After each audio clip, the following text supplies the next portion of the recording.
पदवीधर आणि शिक्षक मतदारसंघासाठी आज मतदान होतंय। मव यासह महायुतीची कसोटी लागणार आहे, तर मतदारांना बूथपर्यंत आणण्याचं राजकीय पक्षांसमोर मोठं आव्हान आहे।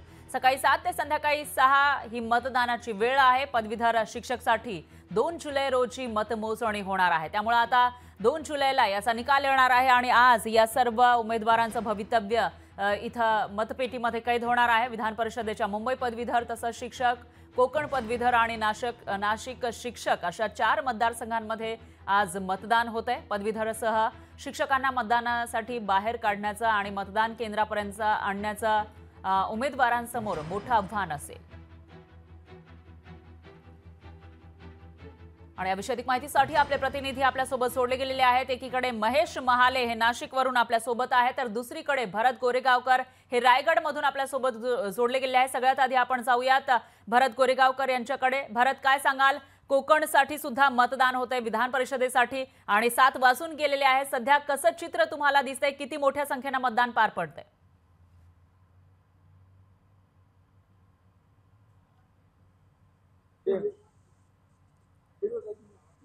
भरत यांचा आवाज आपल्यापर्यंत येऊ शकत नाहीये। दरम्यान आपण नाशिकमध्ये जाऊयात। आपले प्रतिनिधी महेश महाले जोडले गेले आहेत। महेश, काय सांगाल? नाशिकमध्ये सुद्धा चुरस पाहायला मिळालेली होती। इनफॅक्ट या ठिकाणी महायुतीमधीलच जे 2 पक्ष आहेत ते समोरासमोर आहेत आणि अशात आज मतदानाचा दिवस आहे। कसं चित्र दिसतंय?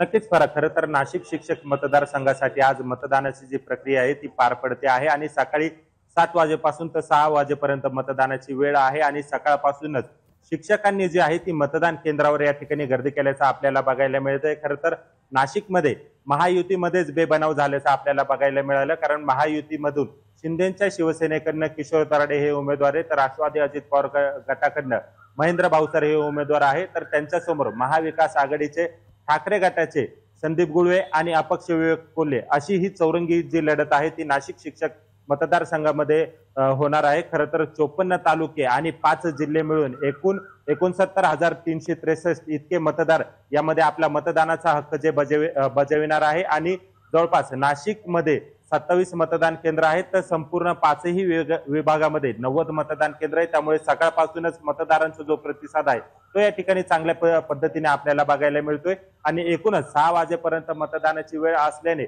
शिक्षक या ठिकाणी येऊन आपला मतदानाचा जो हक्क आहे तो बजावणार आहे। तर विशेष म्हणजे खासगी शाळेतील शिक्षकांना यासाठी 2 तासाची जी सुट्टी आहे ती देखील देण्यात आलेली, त्यामुळे एकूण निश्चितच महेश, आता नेमकं कशा पद्धतीने आणि किती मतदान होतं संध्याकाळपर्यंत ते बघावं लागणार आहे। सर्व शिक्षक मतदान करतात का, ज्यांची नोंदणी आहे तेही बघावं लागेल। याविषयीची अपडेट आपण तुमच्याकडून घेत राहूयात। दुसरीकडे रायगडमधून आपल्यासोबत भरत गोरेगावकर जोडले गेले आहेत, पुन्हा एकदा त्यांच्याकडे जाऊयात। भरत, काय सांगाल? नाशिक पदवीधर, माफ करा, कोकण पदवीधरसाठी मतदान होतंय, कशी स्थिती सध्या दिसतेय? किती मोठ्या प्रमाणामध्ये या ठिकाणी पदवीधर आलेले आहेत मतदानासाठी? फराह, कोकण पदवीधर मतदारसंघातली निवडणूक आज पार पडते। आज प्रत्यक्ष मतदान आहे।